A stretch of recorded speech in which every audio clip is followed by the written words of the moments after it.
and dairy cows, the idea is to produce milk and to have it be produced as efficiently as possible and as much as possible. The challenge then is for the dairy farmer to begin to add more grain to the feed, because the grain is going to be fermented, and it's fermented by a number of microorganisms in the gut to propionic acid.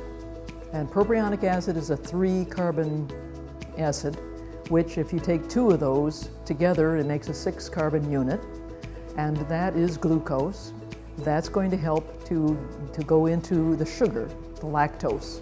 We need milk fat, and milk fat requires acetate, which is 2 carbons, and a 4-carbon unit, which is butyrate. And from that, we want to add then 2 carbon units to that to make the dairy fat that is important to sell. You want your 4% or your 3.8%. So when you begin to add the starches and the grains to the dairy diet, you have to safeguard against the Streptococcus bovis and the lactobacilli from getting a hold of that sugar and creating more of a lactic acid.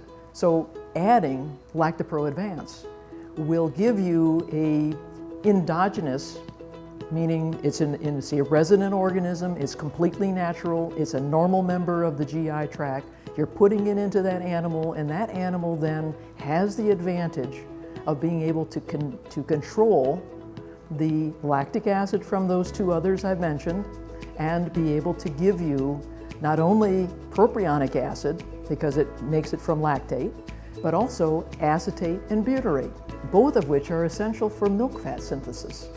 So it's a win-win. But the freshening diet has a lot of the soluble sugars and corn and starches there ready to be fermented.